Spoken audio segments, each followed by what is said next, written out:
Programme पासबानों की खिदमत में आप सबको सलाम। आज बहुत खुशी के साथ मैं बहुत ही यंग एक मुबशिर हैं, इवेंजलिस्ट हैं, उन्हें हमारी स्टूडियो में दावत देती हूँ और जिनका नाम है इवेंजलिस्ट सुल्तान सादिक भट्टी।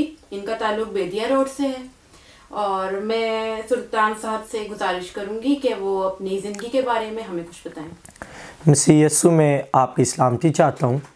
खुदा उनका शुक्र करते हैं कि खुदा ने मुझे ये मौका फराहम किया कि आज मैं पानी स्टूडियो में आऊँ और ख़ुदा के कलाम को बयान करूँ, अपनी ज़िंदगी के बारे में आपको बातें बताऊँ कि किस तरह से खुदा ने मेरी ज़िंदगी को बदला, मेरी ज़िंदगी में खुदा ने काम किए। और मैं सबसे पहले शुक्रगुज़ार हूँ खुदा यस्सु का जो हमें ये मौके फराहम करता है। फिर मैं पानी स्टूडियो का जिन्होंने मुझे ये मौका दिया कि मैं उनके इस प्लेटफार्म पे आऊँ और कुछ अपनी ज़िंदगी के बारे, कुछ खुदा के कलाम के बारे में बताऊँ। हालेलुया। और खुदा उनकी शुक्रगुज़ारी करते हैं। भट्टी सुल्तान साहब हमें बताएं कि आपकी चर्च की क्या खिदमत है। और खुदा उनकी शुक्रगुज़ारी है। मैं चर्च में एक एवेंजलिस्ट की खिदमत कर रहा हूँ और खुदा का चर्च के अंदर मुझे बहुत इस्तेमाल कर रहा है। और जो मेरे चर्च के लीडर हैं पास्टर अदनान गिल, जिनके वसीला से मैं खुदा की खिदमत करता हूं और देखें कि मैं उनकी बदौलत आज खुदा के कलाम को पढ़ता हूं और बहुत सी खुदा के कलाम से बातें सीखता हूं। अच्छा, ये तो बहुत अच्छी बात है। सुल्तान साहब, ये चर्च की खिदमत के बारे में बताया, आप हमें हमारी ऑडियंस को बताएंगे कौन से चर्च में आप खुदा उनकी खिदमत कर रहे हैं। मेरे चर्च का नाम है राह हक और ज़िंदगी मैं हूँ और खुदा यस्सु मसीह यकीनन राह हक और ज़िंदगी है। अच्छा, बहुत अच्छी बात है। और सुल्तान साहब, अपनी फैमिली के बारे में कुछ बताएं। आपके भाई बहन और आपकी बाकी फैमिली मेंबर्स में से कौन कौन खुदा उनकी खिदमत में है। खुदा की शुक्रगुजारी करते हैं कि मेरे घर में से मैं खिदमत में हूँ। मैं एक एवेंजलिस्ट हूँ और मेरी बहन है मुझसे बड़ी, वो चर्च क्वायर में है। मेरी अम्मी चर्च की इंतज़ामिया है। एक मेरे भाई चर्च के सिक्योरिटी गार्ड हैं। अच्छा जी। और सुल्तान साहब बताएंगे कि आप खुदा की खिदमत में कैसे आए। मैं आपको अपनी गवाही शेयर करता हूँ कि मैं छोटा था तो मैं संडे स्कूल जाया करता था। तो मेरी अम्मी मुझे कहती थी सुल्तान संडे स्कूल जाया करो। बेसिक मेरी अम्मी, मेरे बाबा बहुत स्पिरिचुअल थे और उनकी ये ख्वाहिश थी कि हमारे बच्चे भी पासबान बने, पासबानी की खिदमत करें, खुदा की खिदमत करें, खुदा के कलाम को बयान करें। तो इसी तरह से मेरी मामा और मेरे बाबा की मेरे यानी कि इस मकाम पर आने की बहुत जद्दोजहद थी। और मेरी मामा, मैं छोटा था, वो मुझे चर्च भेजती थी, मैं संडे स्कूल जाता था और मैं बहुत से क्रूसेट अटेंड करता था। बट मैं चाहे वो बहुत पीछे बैठा होता था पर मैं खुदा के कलाम को बहुत फोकस से सुनता था। अच्छा। और खुदा की शुक्रगुजारी है कि मैं छोटा था पर मैंने आज तक कोई नशा नहीं किया।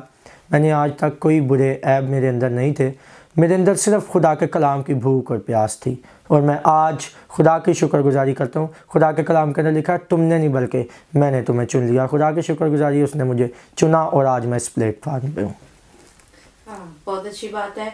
सुल्तान भाई, और आप हमारी ऑडियंस को क्या मैसेज देना चाहते हैं। मैं ऑडियंस को बाइबल मुकद्दस में से कुछ पढ़ के सुनाऊंगा ताकि उनकी और मेरी नसीहत और तरबियत के लिए बरकत की बातें हों।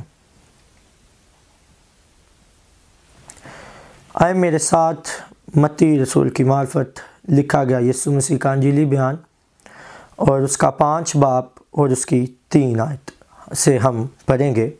खुदा के कलाम के अंदर लिखा है, मुबारक है वो जो दिल के गरीब हैं क्योंकि आसमान की बादशाही उन्हीं की है। और मुबारक हैं वो जो गमगीन हैं क्योंकि तसल्ली पाएंगे। खुदा के पाक कलाम के पढ़े और सुने और समझे जाने पर खुदा की बरकत चाहते हैं। यकीनन खुदावंद यीशु मसीह के कलाम में से हमने अभी पढ़ा कि यीशु मसीह जब इस तरह की बातें करते थे तो बहुत सी भीड़ जमा हो जाती थी और बहुत सी भीड़ जमा हो जाती थी। फिर जब यीशु मसीह पहाड़ पर चढ़कर कोई बात करते थे, बैठकर कोई बात करते थे, तो वो बहुत अहम बात होती थी।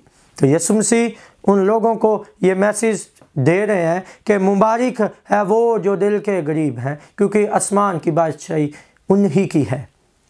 यकीनन हमारे दिल यानी कि हम माली तौर पर या जिस्मानी तौर पर ना सोचें कि हम बहुत गरीब हैं तो हम खुदा की बादशाही को देखेंगे, नहीं, बल्कि हमारे दिल के अंदर खुदा की मोहब्बत होनी चाहिए, खुदा का प्यार होना चाहिए, हमारे दिल नरम होने चाहिए, तो हम दिल के गरीब होंगे, तो फिर खुदा की बादशाही हमें मिलेगी और हम खुदा की बादशाही में दाखिल होंगे। और हमने आगे एक आयत पढ़ी कि मुबारक है वो जो गमगीन है क्योंकि तसल्ली पाएंगे। अगर कभी हम परेशान हो जाते हैं किसी वजह से या किसी मुश्किल में आ जाते हैं, वैसे हम कभी खुदा को नहीं टाइम देते, हम शाम को प्रेयर नहीं करते, हम शाम को या सुबह प्रेयर नहीं करते, तो जब हम गमगीन होते हैं तो हम खुदा से दुआ करते हैं, पर खुदा फिर भी कलाम के अंदर लिखा है मुबारक है वो जो दिल के जो गमगीन है क्योंकि तसल्ली पाएंगे। खुदा हमारे लिए फिर भी तसल्ली जारी करता है और खुदा की शुक्रगुजारी करते हैं। और आगे मैं 7 आयत पढ़ूंगा। बाइबल में लिखा है मुबारक है वो जो रहम दिल हैं क्योंकि उन पर रहम किया जाएगा।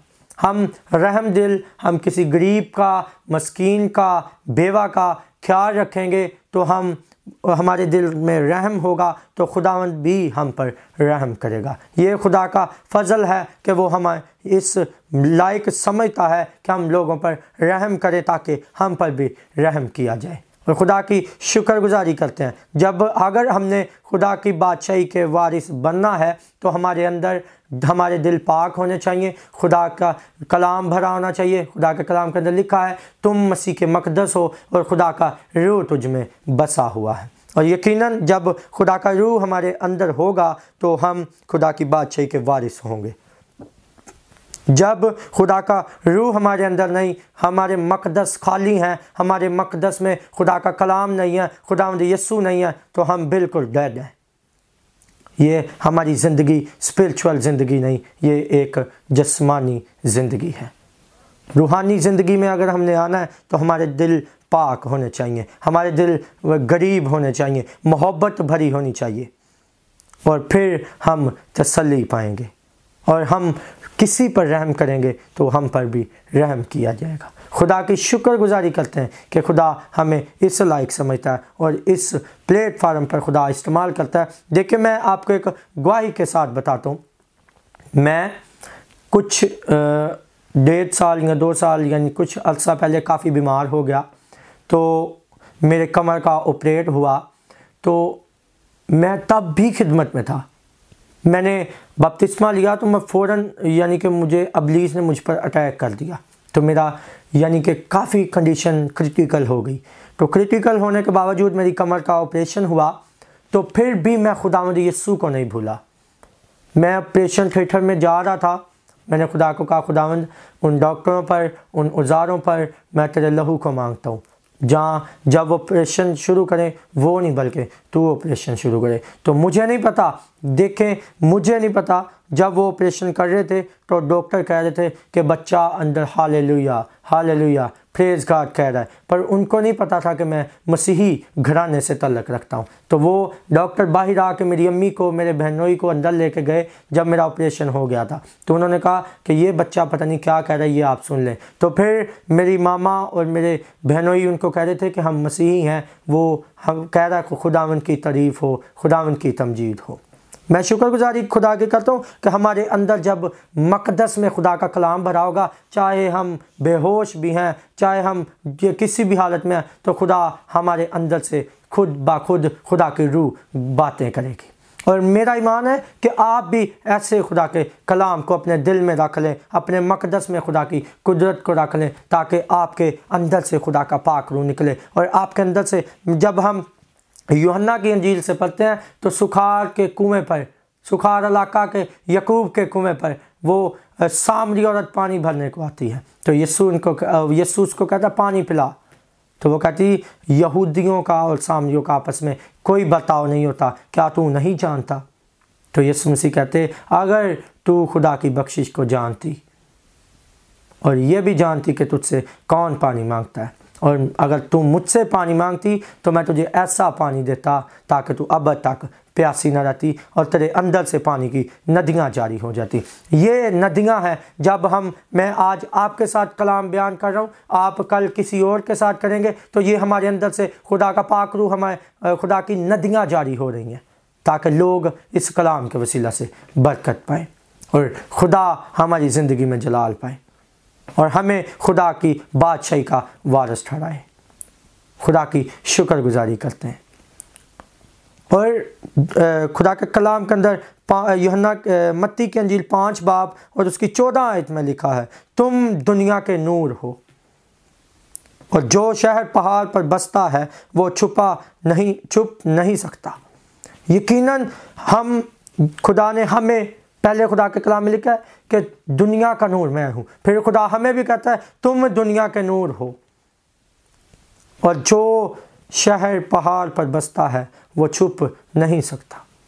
हम खुदा के नूर हैं। अगर हम किसी अंधेरे वाले कमरे में चले जाएं, उधर लाइट नहीं है तो हमें किसी चीज़ का पता नहीं, हम अंधेरे में हैं। तो जब उधर लाइट ओपन हो जाए, लाइट ऑन हो जाए तो फिर खुदावंद यीशु मसीह नासरी हमारी ज़िंदगी में है तो समझे हम दुनिया के नूर हैं। हम भी नूर हैं। खुदावंद यीशु ने कहा कि तुम दुनिया के नूर हो।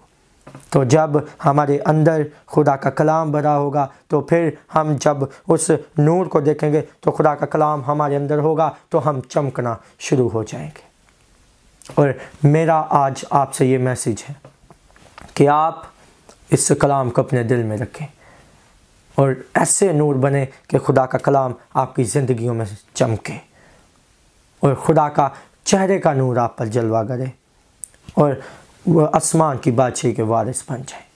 और आज ये मेरा मैसेज आपके साथ ये है कि आप जब खुदा के कलाम पर, इल्हाम पर ईमान रखेंगे, मुबारक है वो जो दिल के करीब हैं क्योंकि आसमान की बादशाही इन्हीं की है। जब आसमान की बादशाही के वारिस बनेंगे तो ऑटोमेटिकली हम रास्तबाज हैं। ये मेरा आज आपसे मैसेज है। सुल्तान भाई थैंक यू कि आप हमारे पानी स्टूडियो में आए। थैंक यू और अपना कीमती वक्त हमें दिया। God bless you. और यकीनन कि आप जैसे जब यंग पास्टर्स, यंग इवेंजलिस्ट जब हमारे स्टूडियो में आते हैं तो हमारी ऑडियंस के लिए बहुत ज़्यादा मोटिवेशन की बात होती है। वो बहुत ज़्यादा उससे सीखते हैं और हमारी जो यूथ है वो उनको भी चाहिए कि खुदावंद की खिदमत में ज़्यादा से ज़्यादा आए और ताकि हम खुदावंद का कलाम ज़्यादा लोगों तक पहुँचा सकें। आमीन। आमीन। Thank you. God bless you.